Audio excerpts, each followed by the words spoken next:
ನಮಸ್ಕಾರ ಪ್ರೀತಿಯ ವೀಕ್ಷಕರೆಲ್ಲರಿಗೂ ಇವತ್ತಿನ ಕಾರ್ಯಕ್ರಮಕ್ಕೆ ಆತ್ಮೀಯ ಪ್ರೀತಿಯ ಸ್ವಾಗತ ಹೇಳ್ತಾ ಇರೋದು ನಾನು ಅನುಷಾ. ಕಾರ್ಯಕ್ರಮದಲ್ಲಿ ನಮ್ಮ ಜೊತೆ ಇದ್ದಾರೆ ಅಥರ್ವ ಸಿದ್ಧಾಪುರುಷ ಡಾಕ್ಟರ್ ವಿಷ್ಣುದತ್ತ ಗುರುಜಿಯವರು. ಗುರುಗಳನ್ನ ಕಾರ್ಯಕ್ರಮಕ್ಕೆ ಬರ್ಮಾಡ್ಕೊಳ್ಳೋಣ. ನಮಸ್ತೆ ಗುರುಗಳೇ, ಕಾರ್ಯಕ್ರಮಕ್ಕೆ ಆತ್ಮೀಯ ಸ್ವಾಗತ. ಗುರುಗಳ ಇವತ್ತಿನ ಪ್ರಶ್ನೆ ಕುಟುಂಬಕ್ಕೆ ಸಂಬಂಧಪಟ್ಟ ಹಾಗೆ ಕೇಳ್ತಾ ಇದ್ದೀರಿ. ಈ ಕುಟುಂಬದ ಸಂಪತ್ತು ಒಂದಾಗಬೇಕು ಅಂತಂದರೆ, ಯಾಕಂದರೆ ಗಂಡ ಒಂದು ಕಡೆ ಮಗ ಒಂದು ಕಡೆ ಈ ರೀತಿ ಎಲ್ಲೋ ಒಂದು ಕಡೆ ಸ್ಪ್ಲಿಟ್ ಆಗಿಬಿಟ್ಟಿರ್ತಾರೆ ಅಂತ ಹೇಳ್ಬೋದು. ಸೊ ಅವರೆಲ್ಲ ಒಗ್ಗಟ್ಟಾಗಿ ಇರಬೇಕು, ಅವರ ಸಂಪತ್ತು ಕೂಡ ಏಳಿಗೆಯನ್ನು ಕಾಣಬೇಕು ಅಂತಂದರೆ ಏನು ಮಾಡಬೇಕಾಗತ್ತೆ? ತಂತ್ರ ತಿಳಿಸ್ಕೊಟ್ಬಿಡಿ. ಯಾಕಂದರೆ ನೀವು ಹೇಳುವಂಥ ತಂತ್ರಗಳು ಸಾಕಷ್ಟು ವೀಕ್ಷಕರಿಗೆ ಇಷ್ಟ ಆಗ್ತಾ ಇದೆ, ನನಗೂ ಕೂಡ ಪರ್ಸ್ನಲಿ ಇಷ್ಟ ಆಗುತ್ತೆ. ತುಂಬ ಸಿಂಪಲ್ ಆಗಿರುತ್ತೆ, ತಂತ್ರವನ್ನು ತಿಳಿಸ್ಕೊಡಿ ಗುರುಗಳೇ. ಓಂ ವಿಶ್ವಸ್ಮೈ ನಮಃ. ಪ್ರೀತಿಯ ಬಂಧುಗಳೇ, ನೀವು ಈಗ ಕೇಳಿದ್ರೆ ನನ್ನನ್ನು ಅವರು ಮಾಂತ್ರಿಕರೋ ತಾಂತ್ರಿಕರೋ ಅನ್ಕೋತಾರಷ್ಟೇ. ಪ್ರೀತಿಯ ಬಂಧುಗಳೇ, ನಾನು ಸ್ಪಿರಿಚುವಲಲ್ಲಿ ನಂದಾಗಿರ್ತಕ್ಕಂತಹದ್ದೊಂದು ಧ್ಯೇಯೋದ್ದೇಶವನ್ನು, ಒಂದು ಸಂಕಲ್ಪನ ಇಟ್ಕೊಂಡು ಪ್ರತಿನಿತ್ಯ ಯಜ್ಞದ ಮೂಲಕ ನಾನೊಂದು ಸಂಪತ್ತು ಪಡ್ಕೊಂಡವ.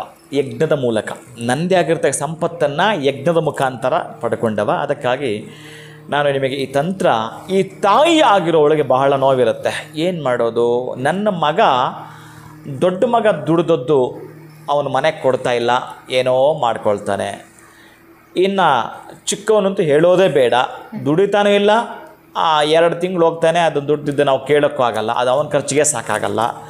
ಅಥವಾ ನಮ್ಮ ಯಜಮಾನರು ಇನ್ನು ಎಂತಹದ್ದು ಹೇಳೋದು ಬೇಡ, 24 ಗಂಟೆ ಬೇಜವಾಬ್ದಾರಿತನ, ಸಂಸಾರದ ಕಡೆ ಯಾಕೋ ಅವ್ರಿಗೆ ಮನಸ್ಸಿಲ್ಲ, ಈ ರೀತಿ ಒಗ್ಗಟ್ಟಿಲ್ಲ, ನಮ್ಮಲ್ಲಿ ಅತಂತ್ರದ ಸ್ಥಿತಿಲಿದ್ದೀವಿ. ಇವತ್ತು ಈ ಮನೆ, ಒಂದು 6 ತಿಂಗಳಿಗೆ ಮತ್ತೊಂದು ಮನೆ ಬದಲಾಯಿಸೋದು, ಈ ಪರಿಸ್ಥಿತಿಯಲ್ಲಿ ನಾವಿದ್ದೀವಿ ಗುರುಗಳೇ. ಎಂತ ಮಾಡೋದು ಅನ್ನೋ ತಾಯಿ ನೋಪಟ್ಟು ಆ ಮಗನಿಗೂ ಬುದ್ಧಿವಾದ ಹೇಳಾಯಿತು, ಸರಿದಾರಿಗೆ ಬರಲಿಲ್ಲ. ಇನ್ಯಾರ ಹತ್ರ ಹೋಗಿ ಬಂದರು, ಒಂದು ಪೂಜೆ ಮಾಡಿಸಿದ್ರು, ಅದು ವರ್ಕೌಟ್ ಆಗಲಿಲ್ಲ. ಈ ಅಪ್ಪನ ಎಲ್ಲೋ ಕೌನ್ಸಿಲಿಂಗ್ ಕಳಿಸಿದ್ರು, ಅದು ಪ್ರಯೋಜನೇ ಬರಲಿಲ್ಲ. ಈ ಥರದ್ದು ಏನೇನೋ ಮಾಡಿ ಒಟ್ಟಾರೆ ಆಕೆಯನ್ನು ಸುಮ್ಮನೆ ಇರೋದಿಲ್ಲ, ಏನೇನೋ ಮಾಡಿರ್ತಾಳೆ ಪಾಪ. ಅಲ್ಲ, ನಾವು ಹೇಳಿದ್ದು ಯಾವುದೊಂದು ರೆಮಿಡಿನೋ ಮಾಡ್ಕೊಂಡಿರ್ತಾಳೆ ಪಾಪ. ಅಲ್ಲೂ ಆಕೆಗೆಲ್ಲ ಒಂದು ಕಡೆ ಕೆಲವರು ಪಾಪ ವ್ಯಕ್ತಪಡಿಸ್ತಾರೆ, ಗುರುಗಳೇ ನಾನು ಕೆಲವು ರೆಮಿಡಿಯಿಂದಲೇ ನಾನು ಭಾಳ ಸಕ್ಸಸ್ ಆಗಿದೆ, ಖುಷಿ ಕೊಟ್ಟಿದೆ ನನಗೆ ಅಂತೆಲ್ಲ ಹಾಕ್ತಾರೆ. ಇನ್ನು ಕೆಲವರು ಬೇಜಾರನ್ನು ಕೂಡ ವ್ಯಕ್ತಪಡಿಸ್ತಾರೆ. ಅದೇ ಹೇಳೋದು, ಯಾರಿಗೆ ಯಾವ ರೆಮಿಡಿ ಸೆಳೆದು ಹಿಡ್ಕೊಳ್ತಾ ಗೊತ್ತಿಲ್ಲ. ಅವರ ಪಾಪಕರ್ಮ ಅಲ್ಲಿಗೆ ನಶಿಸಿ ಹೋಗಿದ್ದರೆ ಅವರ ಸಣ್ಣ ರೆಮಿಡಿ ಮಾಡಿಕೊಂಡ್ರು ಕೂಡ ಸಾಕು. ಅಲ್ಲ, ಬಹಳ ಬೇಕು. ನಾನು ಹೇಳ್ತಿಲ್ಲಲ್ಲ, ಒಬ್ಬ ಆಟೋ ಡ್ರೈವರ್ದು ಏನಿದೆ ಅಮ್ಮ, ಒಬ್ಬ ಆಟೋ ಡ್ರೈವರ್ನಿಂದ ನಾನು ಅಮೇರಿಕ ಹೋಗ್ತೀನಿ ಅಂದರೆ ನನಗೆ ಇನ್ಯಾರೋ ಕೊಟ್ಟಿದ್ದಲ್ಲ ಅದು. ಅದೇ ನಾವೆಲ್ಲೂ ಕೂಡ ಅದೇ ನಮ್ಮ ಟೈಮ್ ಅಂತ ಬರಬೇಕು. ಅದಕ್ಕೆ ಈ ತಂತ್ರ ಏನು ಅಂತಂದರೆ, ಇವರು ಸಂಪೂರ್ಣವಾಗಿ ಆ ತಂತ್ರ ಮಾಡ್ಕೊಳ್ಬೇಕಾದ್ರೆ ತಾಯಿಗೆ ಆ ಒಂದು ಅಭಿಲಾಷೆ ಇರಬೇಕು, ಅದರ ಮೇಲೆ ಮಮತೆ ಇರಬೇಕು, ಅದರ ಮೇಲೆ ಇದನ್ನು ಮಾಡಬೇಕು ಅಂಥೇಳಿ. ನಮಗೆ ಪ್ರೌಢಾವಸ್ಥೆಗೆ ಒಂದು ಸಂಖ್ಯೆಯನ್ನು ಕೊಟ್ಟಿದ್ದಾರೆ. 18 ವರ್ಷ ಆದಮೇಲೆ ಹೆಣ್ಣು ಮಗುವಿಗೆ, ಕಾನೂನು ಪ್ರಕಾರ ಅಲ್ವಾ, 18 ವರ್ಷ ಆದಮೇಲೆ ಹೆಣ್ಣು ಮಗುವಿಗೆ ಮದುವೆ, 21 ವರ್ಷ ಆದಮೇಲೆ ಗಂಡು ಮಗುವಿಗೆ ಮದುವೆ ಅಂತಿರುತ್ತೆ. ಎಸ್, ಈ ಸಂಖ್ಯೆ ನಾನು ಯಾಕೆ ಹೇಳ್ತಾ ಇದ್ದೇನೆ ಅಂತಂದರೆ, ಈ ತಂತ್ರದಲ್ಲಿ ಅವರ ಹತ್ರ ಬಳಸಬೇಕಾಗತ್ತೆ. 21 ಲವಂಗವನ್ನು, 18 ಏಲಕ್ಕಿಯನ್ನು ತೆಗೆದುಕೋಬೇಕು. ನೀವು ಹೂ ಕಟ್ಟಬೇಕಾದ್ರೆ ಒಂದು ದಾರ ತೆಗೆದುಕೊಳ್ತೀರಿ. ಅಂತಹ ದಾರ ಯಾವುದಾದ್ರೂ ಹಾಗಿರಲಿ ಮಾಡ್ತೀರಿ ಹೂ ಕಟ್ಟಬೇಕಾದ್ರೆ. ಆದರೆ ಇಲ್ಲಿ ಈ ತಂತ್ರಕ್ಕೆ ನೀವು ಕೆಂಪು ದಾರವನ್ನೇ ಬಳಸಬೇಕಾಗತ್ತೆ.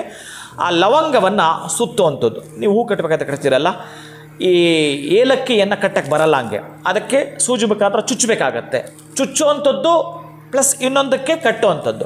ಒಟ್ಟಾರೆ ಹೇಗೆ ಮಾಡ್ತೀರಿ, ಒಂದಕ್ಕೆ ಚುಚ್ಚುತ್ತೀರಿ, ಮತ್ತೊಂದಕ್ಕೆ ಕಟ್ಟುತ್ತೀರಿ. ಇಲ್ಲಿ ಸ್ವಲ್ಪ ನೀವು ಗಮನಿಸಬೇಕಾಗಿರ್ತಕ್ಕಂಥದ್ದು, 18 ಏಲಕ್ಕಿಗಳನ್ನು, ಇಲ್ಲಿರ್ತಕ್ಕಂಥ 21 ಲವಂಗವನ್ನು ಒಟ್ಟಾರೆ ಕ್ರೋಢೀಕರಿಸಿ ಒಂದು ಮಾಲೆಯನ್ನು ಮಾಡಬೇಕು.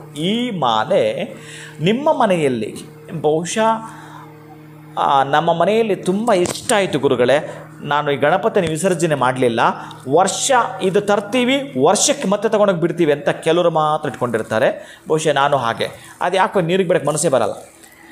ಅಷ್ಟು ಮುದ್ದಾಗಿರೋ ಗಣಪತಿ, ಮಣ್ಣಿನ ಗಣಪತಿ ಏನಾದರೂ ನಿಮ್ಮಲ್ಲಿ ಇತ್ತು ಅಂತಂದರೆ ವರ್ಷಕ್ಕೆ ಅದನ್ನು ಬಿಡ್ತೀವಿ ನಾವು ಅನ್ನೋರಾದರೆ ಈ ಮಾಲೆಯನ್ನು ಗಣಪತಿಗೆ ಸಮರ್ಪಣೆ ಮಾಡಿ ನನ್ನ ಕುಟುಂಬ ಒಂದು ಮಾಡ್ಕಣಯ್ಯ. ಒಬ್ಬೊಬ್ಬರು ದಿಕ್ಕಾಪಾಲಾಗಿದ್ದೀವಿ, ಅದು ಮನಸ್ಸುಗಳಿಂದನೂ ದೂರ, ಆರ್ಥಿಕ ವೃತ್ತಿಯಲ್ಲೂ ಕೂಡ ದೂರ ಆಗಿದ್ದೀವಿ. ಒಟ್ಟಾರೆ ನಾವು ಒಂದಾಗಬೇಕು ಅನ್ನಲಿಕ್ಕೆ ಈ ತಂತ್ರವನ್ನು ಮಾಡಿಕೊಳ್ಳುತ್ತೀರಿ. ಅಥವಾ ಗಣಪತಿ ಇಲ್ಲ ಗುರುಗಳೇ, ನಿಮ್ಮ ಮನೇಲಿ ಯಾವುದೋ ಒಂದು ಫೋಟೋ ಇದೆ, ಆ ಫೋಟೋಗಾದರೂ ಈ ಹಾರ ಹಾಕಿ. ಅಥವಾ ವಿಗ್ರಹ ಇತ್ತು ಅಂತಂದರೆ ಮಹಾಲಕ್ಷ್ಮಿ, ಅದಕ್ಕೆ ಹಾಕಿ. ಇದನ್ನು ಒಟ್ಟಾರೆಯಾಗಿ ಎಷ್ಟು ದಿನ ನೀವು ಈ 18 + 21 ಎಷ್ಟು ದಿನ ಆಯಿತು? ಎಷ್ಟು ದಿನ ಆಯ್ತಮ್ಮ? 39. ಕರೆಕ್ಟೇನಾ? ನಾನು ಮ್ಯಾಥ್ಸಲ್ಲಿ ವೀಕು. ಈ ಇಷ್ಟು ದಿನ ನೀವು ಇದನ್ನು ಇಟ್ಟು ಆ 31ನೇ ದಿನ ಯಾವುದಾದ್ರೂ ಒಂದು ದೇವಿ ದೇವಸ್ಥಾನಕ್ಕೆ ಕೊಟ್ಟು ಒಂದು ಅರ್ಚನೆ ಪೂಜೆ ಮಾಡಿಸ್ಕೊಂಡು ನಿಮ್ಮ ಕುಟುಂಬದವರ ಹೆಸರಲ್ಲೇ ನೀವು ಅರ್ಚನೆ ಪೂಜೆ ಮಾಡಿಸ್ಕೊಂಡು ಬನ್ನಿ. ಅಲ್ಲಿ ಒಂದು ಚಮತ್ಕಾರ ನಡೆದೋಗುತ್ತೆ. ಅಲ್ಲಿ ಒಂದು ಕೀರ್ತಿ ಪತಾಕೆಯನ್ನು ನೀವು ಮಾಡಿದಷ್ಟು ಎಷ್ಟು ಖುಷಿ ನಿಮ್ಮ ಮನಸ್ಸು ಕೊಡುತ್ತೆ ಅಂತಂದರೆ, ಅಬ್ಬಾ ಈ ರೆಮಿಡಿ ಗುರುಗಳು ನನಗೆ 6 ತಿಂಗಳ ಮೊದಲು ಹೇಳಬಾರ್ದಾಗಿತ್ತು ಅಂತ ಅನಿಸುತ್ತೆ. ಅದು ನಿಮ್ಮ ಕರ್ಮನೂ ಕಳಿಯಬೇಕು. ಅನೇಕ ಮಾಡಿ ಮಾಡಿ ಮಾಡಿ ನೀವು 6 ತಿಂಗಳ ಹಿಂದ್ಗಡೆ ಇದನ್ನೇ ಮಾಡಿದರೂ ಬಹುಶಃ ನೀವು ಆಗ್ತಾ ಇರಲಿಲ್ಲ. ಅದಕ್ಕೆ ನಿಮ್ಮ ಕರ್ಮಗಳು ನಶಿಸಿ ಹೋಗ್ತಕ್ಕಂತಹದ್ದು, ಸುಕರ್ಮ ಪ್ರಾಪ್ತವಾಗಲು, ಪ್ರಾರಬ್ಧಗಳು ಕಳಿಯಲು, ಅದಕ್ಕೆ ಮರ್ಮವ ತಿಳಿಯದೆ ಚರ್ಮವ ತೊಳೆದರೆ ಕರ್ಮ ಹೊರಟೀತೆ, ಅಧರ್ಮ ಅಳಿಯಿತೆ, ಸತ್ಕರ್ಮ ಉಳಿಯಿತು. ಈಗ ನೀವು ಇದನ್ನು ಮಾಡೋದರಿಂದ ಈ ತಂತ್ರವನ್ನು ಮಾಡಿಕೊಂಡಾಗ ಅಭ್ಯುದಯವನ್ನು ತಾವು ಕಾಣ್ತೀರಿ. ಖಂಡಿತ ಗುರುಗಳೆಲ್ಲ ಒಂದು ಕಡೆ ಕುಟುಂಬದ ಸಂಪತ್ತು ಒಂದಾಗಬೇಕು ಅಂತಂದರೆ ಸಿಂಪಲ್ ಆಗಿರುವಂಥ ತಂತ್ರ 21 ಲವಂಗ ಜೊತೆಗೆ 18 ಏಲಕ್ಕಿಯ ಹಾರವನ್ನು ನಾವು ಯಾವ ಒಂದು ವಿಗ್ರಹ, ಗಣೇಶನ ವಿಗ್ರಹ ಆಗಿರ್ಬೋದು, ಫೋಟೋಗೆ ಧಾರಣೆಯನ್ನು ಮಾಡಬೇಕಾಗತ್ತೆ ಅನ್ನೋದ್ರ ಬಗ್ಗೆ ತಿಳಿಸ್ಕೊಟ್ಟಿದ್ದೀರಾ. ತುಂಬ ಸಿಂಪಲ್ ಆಗಿತ್ತು. ಬಹಳ ಧನ್ಯವಾದಗಳು ತಮಗೆ. ನಮಸ್ಕಾರ. ಹರೇ ಶ್ರೀನಿವಾಸ. ಸೊ ಗುರುಗಳು ತಿಳಿಸಿದಂಗೆ ನಿಮ್ಮ ಕುಟುಂಬದಲ್ಲಿ ಕೂಡ ಎಲ್ಲೋ ಒಂದು ಕಡೆ ಸಮಸ್ಯೆಗಳಾಗ್ತಾ ಇದೆ, ಒಗ್ಗಟ್ಟಾಗಿಲ್ಲ ಅಂತಂದರೆ ಈ ಸಿಂಪಲ್ ಆಗಿರುವಂಥ ತಂತ್ರವನ್ನು ನೀವು ಫಾಲೋ ಮಾಡಿದ್ರೆ ಖಂಡಿತ ಆದಷ್ಟು ಬೇಗ ನಿಮ್ಮ ಕುಟುಂಬದ ಒಳಿತನ್ನು ನೀವು ಕಾಣ್ತೀರಾ ಅಂತ ಹೇಳ್ತಾ ಇವತ್ತಿನ ವಿಡಿಯೋನ ಮುಗಿಸುವಂಥ ಸಮಯ ಆಗಿದೆ. ನಮಸ್ಕಾರ.